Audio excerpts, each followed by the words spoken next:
ngasi Imphal gi Raj Bhavan da Manipur gi Governor Ajay Kumar Bahalana Mayai Tangban Louduna lakliba September 12 natraga 13 da Manipur da lakani haina panariba India gi Prime Minister Narendra Modi gi khongchet ki mangoinana Bharatiya Janata Party Manipur Pradesh ki MLA kun manga ga Unnaduna Wari Shannakhre ngasi ayuk pung 13 taba matamda hanagi Chief Minister Nongthomba Biren Speaker TH Satyabrata hanagi Minister Thongam Biswajit L. Susindro, Y. Kemchan, Dr. Sapam Ranjan, Haikam Dingu, Amadiate, MLA Singh Punakun Mangana, Governor Unaki.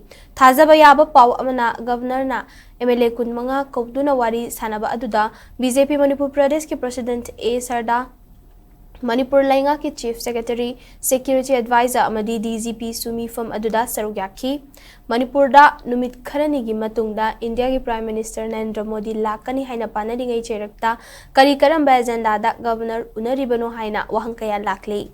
Governor Unaba Aduda, BJP ki Naga Amadi Kuki MLA Amata Sarugyaki de haina paugi likun amana khangalakli.